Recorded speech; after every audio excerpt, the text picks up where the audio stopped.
Every day, we make countless choices, some small like what to eat for breakfast, and some will be life-altering like choosing a career or a life partner.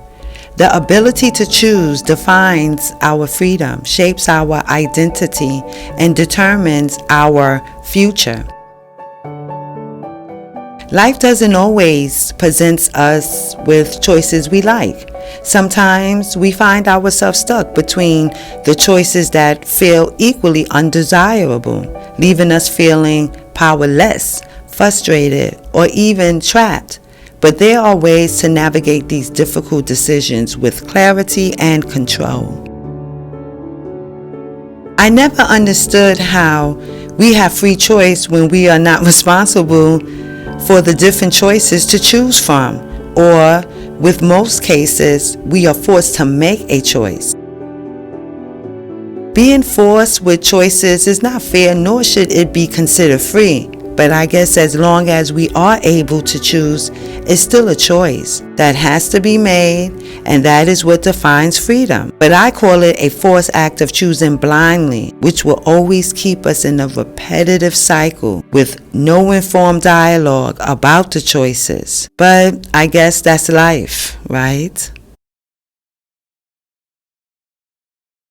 Working for the city, it was mandatory to get the vaccine or lose job. Yes, I did have a choice to make, but none of the choices benefited me. I did not feel empowered or free. I defaulted to doing what I do best, not doing anything until the last minute. I knew I couldn't afford to lose my job, so I chose to get the vaccine, going against everything I believed. I felt weaker and powerless. I did not feel free, but trapped. I felt none of the choices were in my best interest. But one thing I knew, I could not lose my job. But I was able to take the necessary to prevent the vaccine from working effectively and prolong the second installment so it won't work properly. I guess some good came out of that.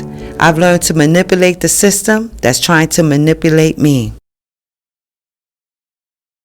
I made a payment through a third party that the first party approved of. After I made the payment, I noticed the first party never received the payment. After calling several times to the first party, they told me to go back to the third party and ask them about the payment because there was nothing they can do. At that time, I thought I've been scammed. As I walked back to the store, it was in that moment I had to decide two obvious choices. Go back to the store, demand a refund, fight tooth and nail by showing my ass, tearing up the store until I get my money back, or seeing what kind of resolution can be made throughout the process of figuring out what happened to the payment. Knowing I would go to jail for damages if shit got out of hand, I firmly chose to tear up the store, which I didn't because both the store and I called the cops, and thank God for that. But I did feel empowered because the choices were not selected for me.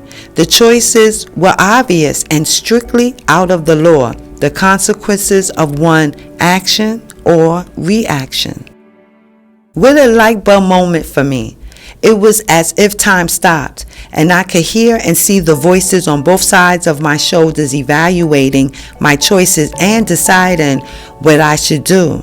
Now I call that free choice because I felt empowered no matter how wrong I chose. But one thing for sure, the choices were not forced down my throat. But a friend of mine had to remind me, most times the choices will be forced down your throat, but making the choice is still your power and freedom. With that said, I started thinking about what state of mind I had to be in to make the decisions count for me, regardless of the choices presented. I had to ask myself, how are you choosing? And what is the thought process used to choose, especially when you believe the choices are thrown down your throat? Unfortunately, I wouldn't choose, but now I do choose, whether I like the choices or not. I now understand my power, and I will start to choose based on self-preservation and growth, and leave the emotions out of it, because choosing based on emotions lacks objectivity, logic, and rational evaluations of facts, especially when the emotions are from traumatic experiences. Emotions can also cloud judgment and make it difficult to see all angles and the bigger picture.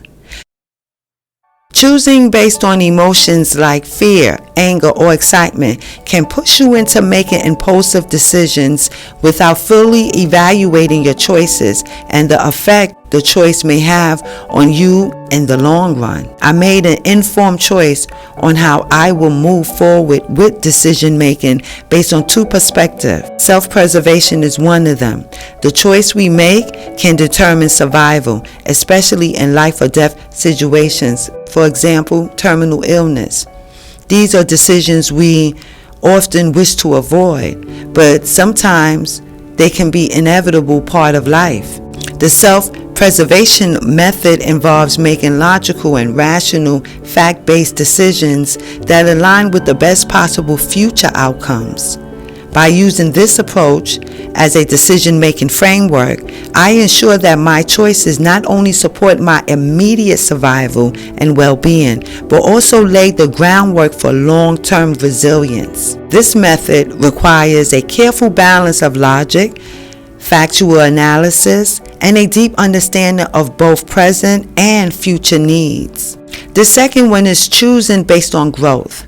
This approach is rooted in making informed, mindful, and conscious decisions about your desired destination, and then selecting the path that leads you there.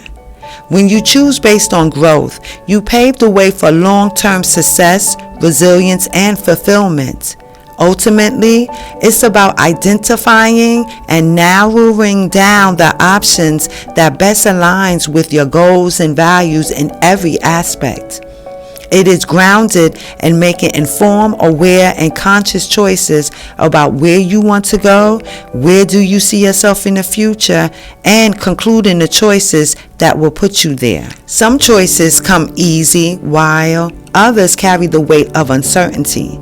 The fear of making the wrong decision can be paralyzing, yet indecisiveness is a choice within itself that leads to overthinking and can be deadly. It's important to remember that no choice is entirely right or wrong. An informed choice is the best choice, but not all choices come in that form. Adaptation is what preserves man and is no different in our everyday life. Adapting to choices is the power of freedom, whether you like the choices or not. A single choice can be viewed differently depending on one's perspective, but what may seem like a setback could very well be an opportunity in disguise. The key to making better choices is not just logic, but also intuition, experience, and courage.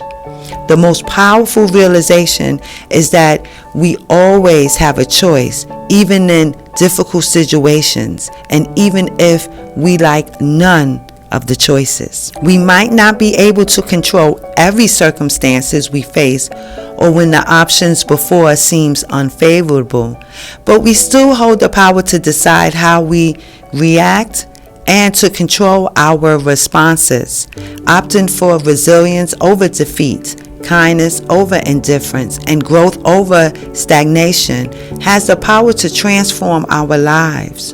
Ultimately, our choices shape who we are. Our choices also can shape who we choose to be.